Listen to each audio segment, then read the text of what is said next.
À 32 ans, je ne croyais pas à l'amour. Je n'étais sur l'application de rencontre que pour regarder les vitrines.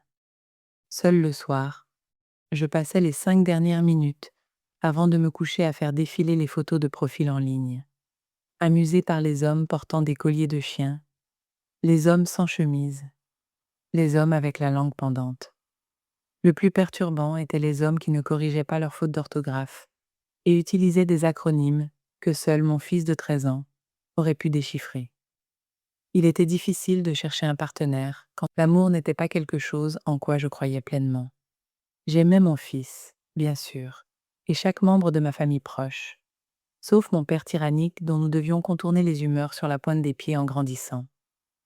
Mais en ce qui concerne les relations amoureuses, je n'avais jamais ressenti ce sentiment tout guimauve que les romantiques du monde entier semblaient éprouver.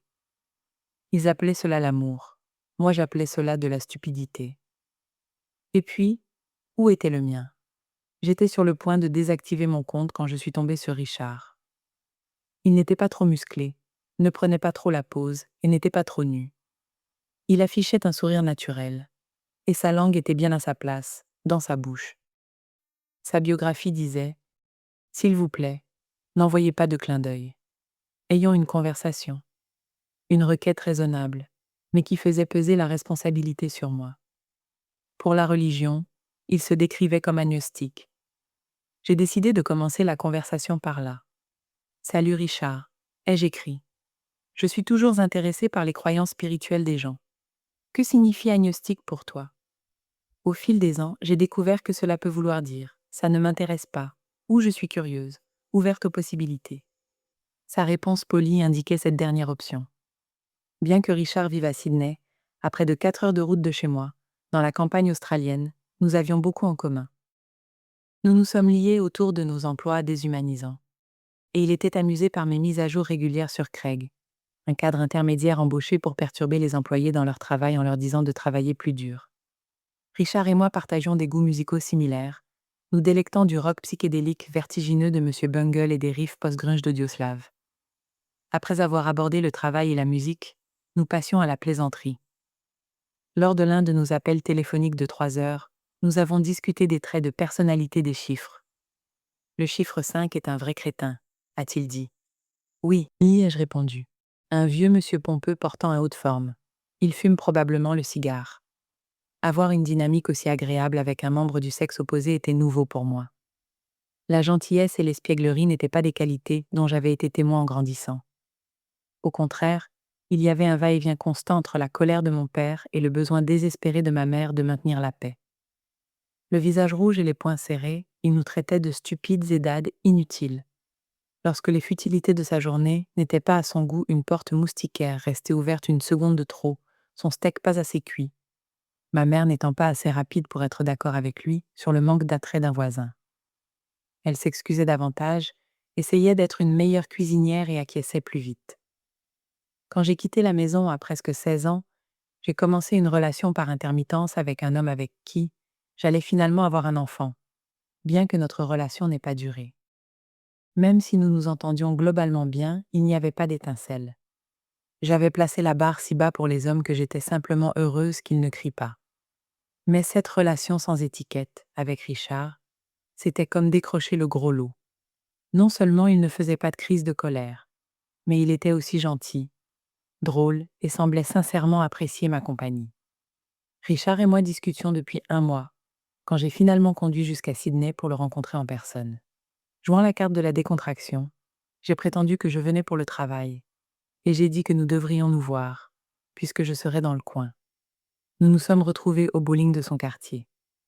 Alors que je me garais sur le parking, les mains tremblantes, je l'ai vu attendre devant, vêtu d'un t-shirt blanc et arborant le même sourire naturel que sur son profil de rencontre. Il m'a embrassé sur la joue. Pendant notre partie, il a applaudi nos spars et nos strikes, et m'a tapoté l'épaule après une boule dans le caniveau, en disant avec un sourire « Oh Nissé, je suis désolé, tu es nul. » Quand nous avons fini, il m'a raccompagné à ma voiture pour un autre baiser sur la joue. J'ai rayonné pendant tout le trajet du retour. Était-ce ce sentiment d'engouement que je recherchais? La fois suivante où je lui ai rendu visite, il avait planifié une journée entière autour de moi. Au déjeuner, Nous avons mangé des bruschettas dans son café préféré, tandis que chaque serveur devenait sans visage et chaque meuble une tache dans l'univers. Il a souri quand j'ai posé ma jambe sur le côté de sa chaise pour lui montrer mes nouvelles bottes et m'a frotté le genou avec tendresse. De retour chez lui, nous nous sommes assis sur son canapé pour regarder un film. Quel film? Je ne saurais vous le dire, car je n'étais pas du tout intéressée. Mon cœur s'emballait alors qu'il était juste à côté de moi, nos jambes se touchant. À un moment donné, et a mis le film en pause, est allé dans sa chambre et est revenu avec un CD et un marqueur noir. Musique de Richard le Remarquable pour la Magique Nessie, a-t-il griffonné sur le disque avant de me le tendre. Il contenait toutes les chansons qu'il savait que je voulais, téléchargées de sa collection. Quand le film s'est terminé, il m'a raccompagnée et m'a dit bonne nuit. Il s'est attardé plus que nécessaire. Ou peut-être était-ce moi. Et j'ai décidé de me lancer et de l'embrasser. Bien qu'il ne soit pas un grand embrasseur trop de langue, j'ai plus tard décrit ce moment à une amie ainsi. Je l'ai embrassé. Et je me suis sentie chez moi. Une chose étrange à dire pour quelqu'un qui prétend ne pas croire à l'amour. Ce gros baiser baveux avait fait passer les choses au niveau supérieur. Assise dans mon box de travail glacial, je souriais chaque fois que mon téléphone vibrait. C'était toujours lui. Les moments forts de ma journée étaient ses textos originaux. Même mon patron agaçant ne me dérangeait pas.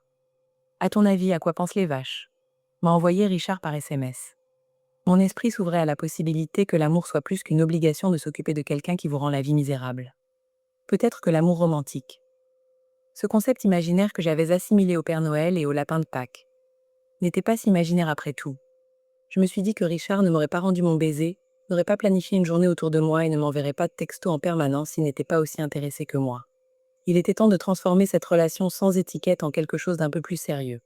Richard était chez le médecin, attendant un rendez-vous, et nous avions échangé des SMS enjoués toute la matinée.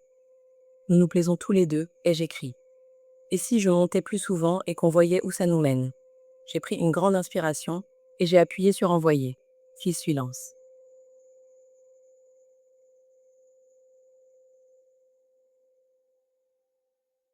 J'ai regardé mon téléphone, le suppliant de vibrer. Il répondait normalement rapidement, en quelques minutes. Peut-être que le médecin l'avait appelé. Un timing malheureux, mais c'était la seule explication. J'étais certaine que mon anxiété serait bientôt apaisée par une réponse enthousiaste. Ce serait génial, dirait-il. Peut-être que je pourrais venir te voir aussi parfois. Quelques heures atroces plus tard, il a enfin répondu. Il a expliqué que oui, il m'appréciait, mais qu'il ne voulait rien qui ressemble à une relation. Il n'avait pas pensé que nous nous dirigions vers cela. J'ai passé les jours suivants au lit, à pleurer, à dormir et à pleurer, un flot de larmes apparemment sans fin. Je me suis extraite de mon lit, et j'ai expliqué à mon fils la version abrégée de l'histoire derrière mon visage bouffi. Il a l'air d'un crétin, a-t-il dit. J'ai esquissé un faible sourire et je suis retournée dans mon lit pour une nouvelle séance d'apitoiement sur moi-même. Peut-être que si j'avais attendu, Richard l'aurait voulu aussi. Avais-je été stupide et impatiente? J'ai essayé de maintenir l'amitié, en espérant que les choses pourraient redevenir comme avant que je ne lui fasse peur. Mais ce ne fut plus jamais pareil.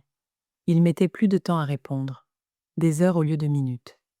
Ses textos étaient polis, prudents et brefs. Fini le badinage sur les patrons, la musique, les vaches ou les chiffres. Il était parti. À l'époque, des amis disaient que Richard m'avait mené en bateau, et c'était peut-être vrai. Ou peut-être qu'il voyait simplement le monde différemment. Je ne suis pas sûre que cela importe. Mon bref engouement m'a aidé à redéfinir ma réalité. Si le fait de ne pas crier n'est pas synonyme d'amour, quelques textos originaux et une liste de lectures partagées ne le sont pas non plus. Quand Richard est entré dans ma vie, je pensais qu'il avait franchi d'un bond la barre que j'avais fixée pour les relations amoureuses. Mais je ne réalisais pas que ma barre se situait au ras du sol, d'après ce que j'avais vu chez mes parents. Au cours des années suivantes, j'allais apprendre que l'amour naît de la connaissance et du respect de l'autre, bien au-delà des similitudes superficielles et du minimum de gentillesse que j'avais reçu avec tant de gratitude de la part de Richard. Et ce sentiment tout guimauve, quand je peux en avoir une pincée, c'est juste un bonus.